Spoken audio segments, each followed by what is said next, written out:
Welcome back to Sports Check on this Monday morning, the 17th day of May 2021. In Kenya, they call it Stella Day. I think it is basically known why they call it Stella Day, but it's also a day when we're keeping up with things that are happening in the news from the world of sport. The armed forces, or rather the Kenya Defence Forces Athletics Championships happening at the Nyayo National Stadium, 3 days of it. So the likes of Helen Obiri and you can imagine are all there participating at this event, and this is to get a team that will represent the Kenya Defence Forces at the National Athletics Championships.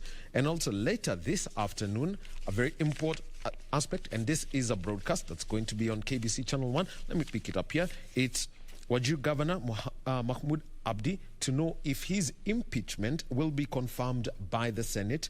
Senator Okong Omogeni chaired the committee investigating the charges that are presented by the Wajir County Assembly. 2:30 p.m. is when that report is going to be considered at the full House of the Senate.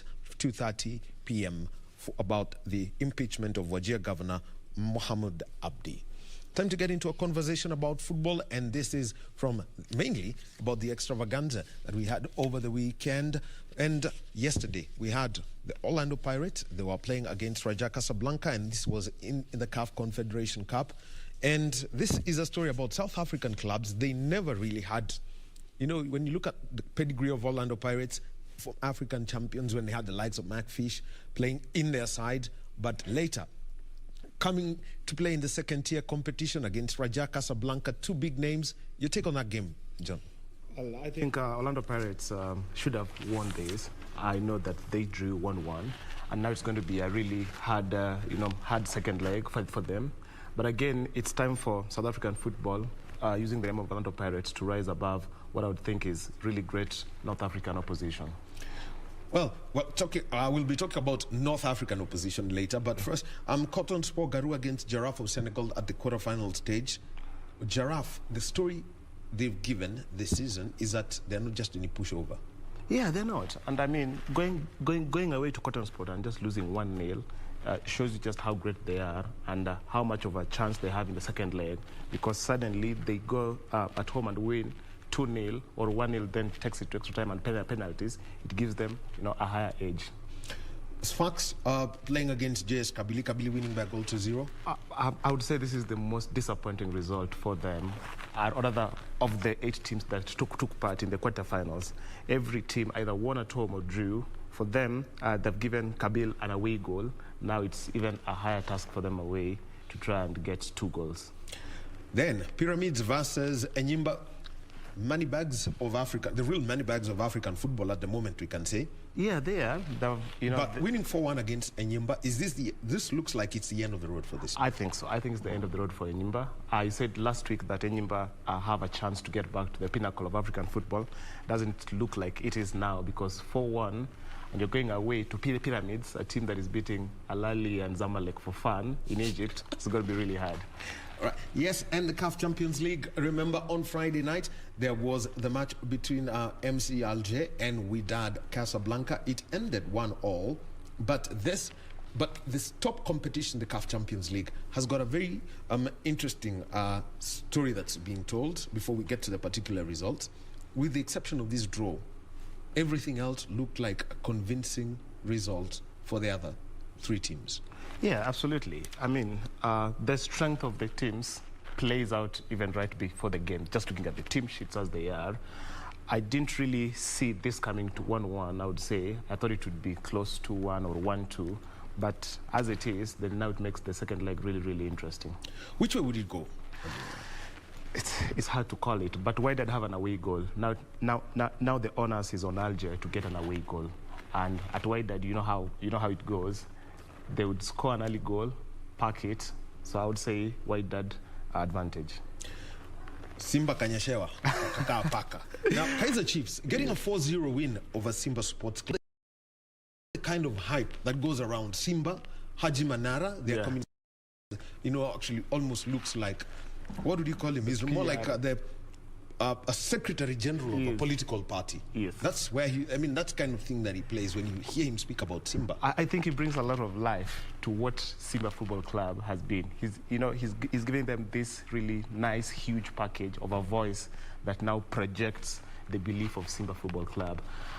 This result doesn't really show that. But again, you have to remember that Kaizer Chiefs, on the other hand, it's the first time that they've gotten to this stage of the competition. Yes. They also had fans, protesting, more like protesting. The fan group sent out some memorandum of what they want, irreducible minimums of what they want. Yes, for Kaizer Mutang to meet and the whole family of how the club should be run. But the Mutang family were very gracious and said, yes, we agree, what you have brought makes sense, but please support the team for now. We are all hurting, and we have a huge chance to get to the finals, or rather to the semi-finals of the CAF Champions League, and that is what happened. The players went out of the pitch. I know that they're 10th on the log in the PSL, but this result, no matter how you look at it, it's going to be really hard for Simba to get over this. And that's a question I wanted to ask. Yeah. How well can Simba play? Can they send 5 past Kaizer Chiefs? I think the last time Simba were 4-0 down, I think was in 79, from the records I've seen, was in 79, and they went on to win 5-0. Can it happen? Wow, it can, because football gives everyone a chance. It can. Yes, it can happen. But then I'm thinking 5 goals against Kaizer Chiefs. I know Mamelodi Sundowns did something like that in the past against Kaizer.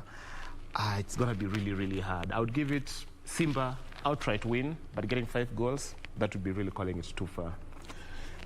Then we had the match between Belouizdad and Esperance. Now, the story is Esperance, champions in 2018 and 2019, but there's suddenly been a slump, and it's unusual. I mean, you'd only compare it to what you have with Mazembe at the moment. Yeah, it's very unusual. I didn't expect them to just lose in this manner. I know they have a chance in the home tie, but again, Belouizdad don't lose quite a lot away from home.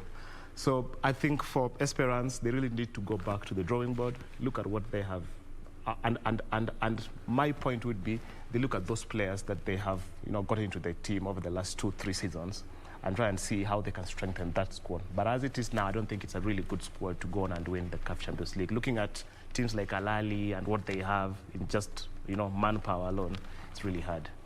There was a homecoming of Pitso Jingles Mosimane, and he got a 2-0 win over his former club, Mamelodi Sundowns, as the boss of Al Ahly. Yeah. How significant is this result? Not just football-wise, but as a cultural statement. As a cultural statement, Al Ahly have always gotten an edge over Mamelodi Sundowns or other teams from the south of Africa. Remember, he once got hit for 5. 5 years, I know that. That was 2016. Yes. But Pitso has had a few issues in the league, as it has been, let me say, the last 3-4 games. They have conceded in every single game in the last 4 games in the league. And they needed to send out a huge statement of intent. Remember, he said before kickoff that he built a monster and he feels the monster is ready to bite back. If you look at the game as it was, I would say Mamelodi Sundowns had better possession, around 60% of possession, but they just couldn't get over the line. Al Ahly, thankfully, have some really good strikers. You look at the second goal, it's Dennis Onyango's mistake that allows Al Ahly get that 2-0. It doesn't tell the full story of the game, the scoreline, but I would say Mamelodi Sundowns suddenly have a huge task. At 1-0, I thought they had a chance. At 2-0 now, it's really, really hard. Well, that is the CAF Champions League and Confederation Cup quarterfinals. This coming weekend, the second legs are going to be played, and we shall know the final 4 teams that will be going into the semi-finals that will be played in mid-June. This is in the CAF Champions League and the CAF Confederation Cup. On Saturday, curfew had been set at 7:13 p.m. This was because the FA Cup was live on KBC Channel 1. It was the final of that competition. Chelsea playing against Leicester City, and Yuri Tillemans with that shot that went, flying into the net and Leicester City a maiden FA Cup win. The review of that game. huge for Leicester City. They knew what they had to do. I know there's that issue of the VAR call at the end of the game. But again, Chelsea were just not up for this. Remember, they had lost in the midweek to Arsenal. The confidence levels were low. Leicester took advantage of that. And credit to them. We have, I think last week here on set, I said that maybe they would choke. They did not this time around. And they have a Maiden Fa Cup Trophy. And what's the story of this club? We know that Claudio Ranieri, he won that trophy, the league title. And for somebody who set up clubs, he just sent Leicester onto a path that is difficult, you know, that has that would have to be maintained a lot. What in it now with Brendan Rodgers going forward? I mean, Brendan has had good support from the owners. The bigger story is that the owners of Leicester City Football Club genuinely care for this club. They genuinely care for the players and for the pride of the club. Actually, I saw the celebrations elsewhere. You wouldn't even get near the Secretary General of a club in Kenya. I know. And it just shows you the spirit of that club. They believe so much in togetherness. The players know what they're supposed to do. I know they have come short a few times in the past, especially in the league. It will be really hard for them to, do whatever they did by winning the Premier League. But now this trophy, gives them that upper hand, or rather puts a really good gold medal around what has been a difficult season for everyone. Now, and on Thursday night, that's the FA Cup, and on Thursday night, the DFB Pokal, that match was also live on KBC Channel 1. Red Bull Leipzig playing against Borussia Dortmund, but it was the story of two young players who pushed it all the way home for Borussia Dortmund. We're speaking about Jadon Sancho, an unusual thing. He's English, playing in continental Europe, and Erling Braut Haaland. What's in store for these two young footballers? These kids are going to, I would say, take the world by storm. It's just the formative years of their playing careers.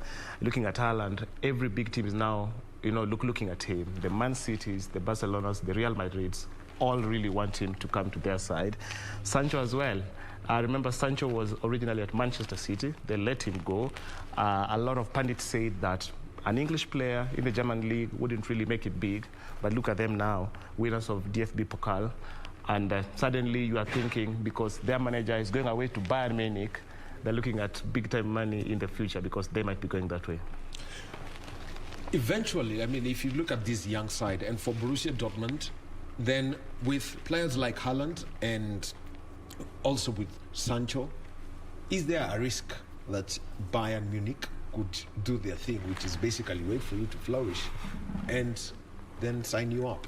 It's not just a risk. It is what really happens in the German league. Bayern Munich have this monopoly of big money, big name to themselves, and every player who surely wants to win something would be attracted by that prospect. And it's not just a matter of time. It's going to be a few days, and I'm thinking Bayern Munich are going to be looking for them. Well, that is the DFB Pokal. We've taken you through that journey from the start to the finish. And remember still, there's African football to come. We also have had the Kenyan Premier League resume. It's a fast sport. The moment the president announced President Uhuru Kenyatta announced on the 1st of May that we are going to allow sports to come back, FKF quickly, they announced a date for the resumption of the league and followed the protocols that were there. Almost, interestingly enough, coincided with what the State Department for Sport released. Having the FKFPL back, and one of the matches played over the weekend was Tusca against KCB. This is ideally what we now have as a top of the table clash. Ended barren. Your take on that game? I think Tusca and KCB are finally teams that are more or less, or rather close in terms of strength, just raw player availability. And that 0-0 scoreline, didn't really surprise me because, right now it's really, really close at the top. Tusca surely should have gotten, because they were playing at home, should have gotten at least, I would say, 3 points.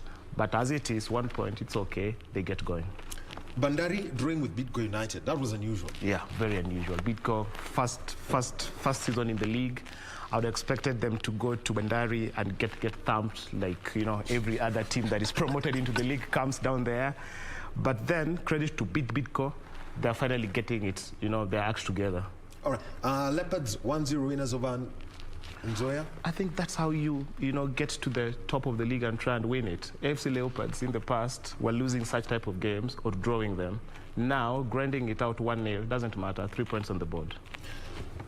Then, the case of Kariobangi Sharks, once you're winners over Kakamega Homeboys. Wow, yeah. I think Kariobangi Sharks, if we are not careful, they would actually win this league. There's a lot of games still to go. Remember, I think they are among the first teams to resume training even before the president announced, the resumption of games. And finally, it's paying off. Kakamega Homeboys are a really strong side. Don't be cheated.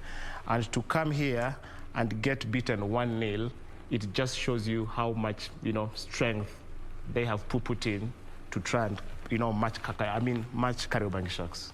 Then the case of Posta Rangers and Western Stima, Coach Okumbi, he was Coach of the Month for March. Yes. He was given that award. Let's take a look at this side drawing 1-1 with Western Stima and the kind of, what can I say, new lease of life that they've had. Yeah, suddenly Posta Rangers look like a side that will not just stay in the league, but give a lot of teams trouble up here. Okumbi has had his fair share of, mistakes in the past. He has learned from them, and suddenly, and I mean, not just suddenly, but now Posta look like a really well-oiled machine. Western Stima on the other side, I think lacking finances has really, demoralized them. They were, I think, one of the strongest teams, or rather I would say the strongest team in that western side of Kenya. But now it doesn't look really, really good, and they have to figure it out. Again, there was also that issue of match fixing in the past, where they lost some players. So then now they have to rebuild and, try and cleanse the whole image of the club. Now, let's go across borders, and the story of the night, a goalkeeper scoring. Yes. Alisson. Yes. In Liverpool's game last night against West Bromwich Albion.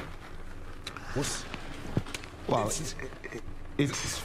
It doesn't happen too many times. And when it happens, it does make big news. And yesterday, Liverpool needed that win because that top 4 spot is still not yet confirmed, it's still not yet secured. If you looked at how West Brom defended for that game, they defended really well up until that point, where no one surely gave Alisson Becker the chance. And yes, he did rise above everyone else and put it home. Well, finally, then, I want to talk about the Italian league. On Saturday, 2 interesting matches. Juventus against Inter Milan and the Rome derby. Roma versus Lazio. Wow, Juventus again, they need to get that Champions League spot, and they're working hard for it. I know Inter Milan got a red card in that game. But it didn't make it any easier for Juventus. They really had to work hard for it. And again, Coach Pirlo's job is on the line, as it is, so he had to get that. Roma, I thought easy for them, 2-0 over Lazio. No.